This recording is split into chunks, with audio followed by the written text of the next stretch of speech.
અરે અરે અરે રૂકો, આ લીલા વટાણા નથી, આ તો લત લગાડી દે એવી રેસીપી છે. તો મારી ચેનલને સબસ્ક્રાઇબ કરી લ્યો. બજાર જેવા સ્વાદવાળા લીલા વટાણા ઘરે બનાવ્યા છે ક્યારે? તાજા લીલા વટાણા, લસણ, આદુની ખુશ્બુ અને મસાલાનો એકદમ પરફેક્ટ તડકો. એક ચમચી મોઢામાં ગયા પછી સીધું દિલ સુધી જાય એવો સ્વાદ.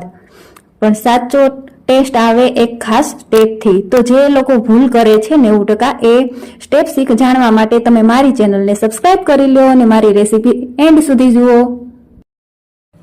આજે આપણે બનાવીશું લીલા વટાણાનું પંજાબી સ્ટાઇલ શાક.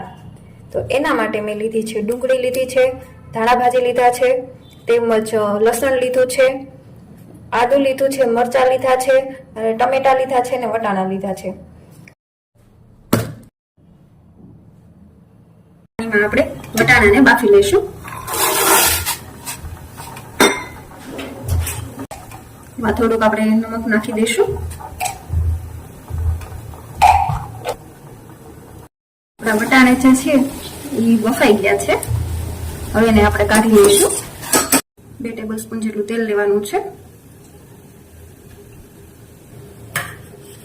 આપણે અડદની દાળ અને ચણાની દાળ લીધી છે, એ નાખીશું.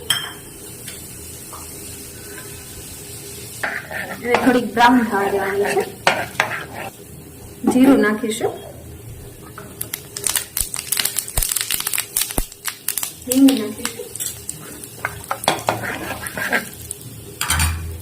ત્યારબાદ લસણ લીધું છે નાખીશું, આદુ નાખીશું,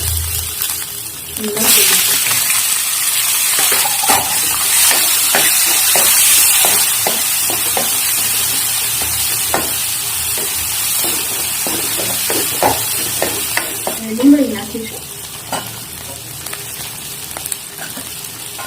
આ બધું મોટું મોટું જ આપણે કાપવાનું છે. આપણે આની ગ્રેવી બનાવવાની છે એટલે એમાં તો ક્રશ થાય જ છે. એટલે આમાં થોડુંક સોફ્ટ થાય એટલે આપણે એની ગ્રેવી બનાવી દેવાની છે. થોડી વાર માટે આપણે ચડવા દઈશું.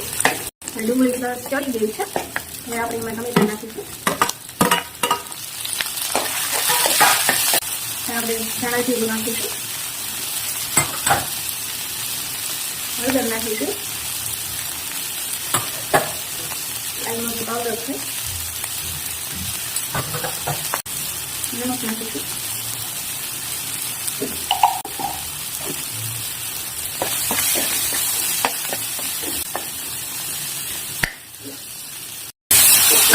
આપણે ધાણા ભાજી લીધી છે નાખીશું.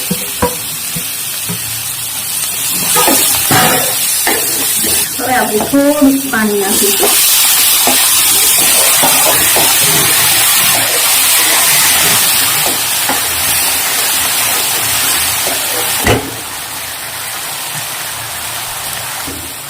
હવે આપણે આની ગ્રેવી બનાવવાની છે, માટે ગેસ બંધ કરી દઈએ. આ ઠરે એટલે આપણે એની ગ્રેવી બનાવી લઈશું મિક્સર જારમાં. હવે આપણે મિક્સર જારમાં લઈ લઈશું. એને પૂરું ઠરવા દેવાનું છે. ઠરી જાય પછી એને ક્રશ કરવાનું છે. હવે આપણે એને ક્રશ કરી લઈશું. હવે આપણી આ ગ્રેવી તૈયાર છે. હવે આપણે એનો વઘાર કરીશું. હવે આપણે વઘાર કરવા માટે પેનમાં તેલ લઈ લઈએ.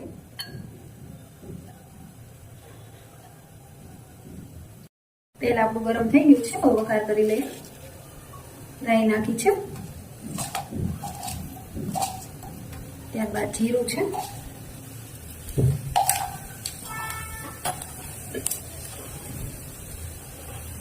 તમાલપત્ર અને તલ છે એ નાખીશું, હિંગ છે એ નાખીશું. હવે આપણે જે ગ્રેવી હતી એ નાખીશું.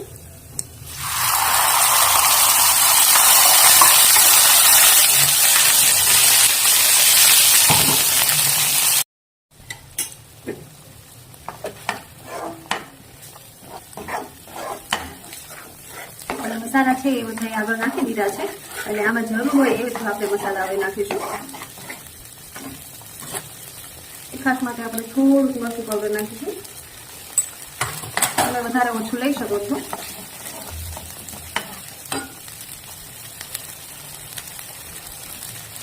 સ્વીટનેસ માટે આપણે થોડું ગોળ લીધો છે.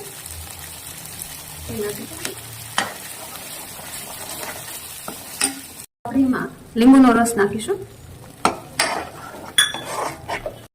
હવે આપણે એમાં થોડું પાણી નાખવાનું છે.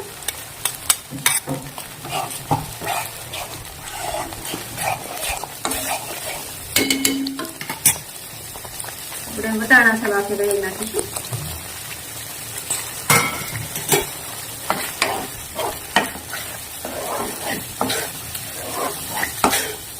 વટાણા નાખ્યા બાદ થોડીક વાર આપણે એને ચડવા દઈશું. હવે જે આપણું તેલ જે છે એ છૂટું પડવા માંડ્યું છે.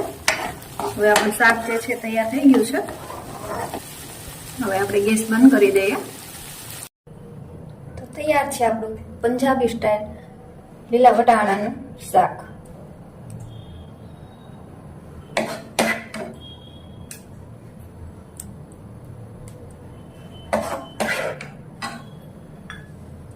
જો તમને મારી આ રેસીપી પસંદ આવી હોય તો મારી ચેનલને સબસ્ક્રાઇબ કરો, લાઈક કરો અને શેર કરો.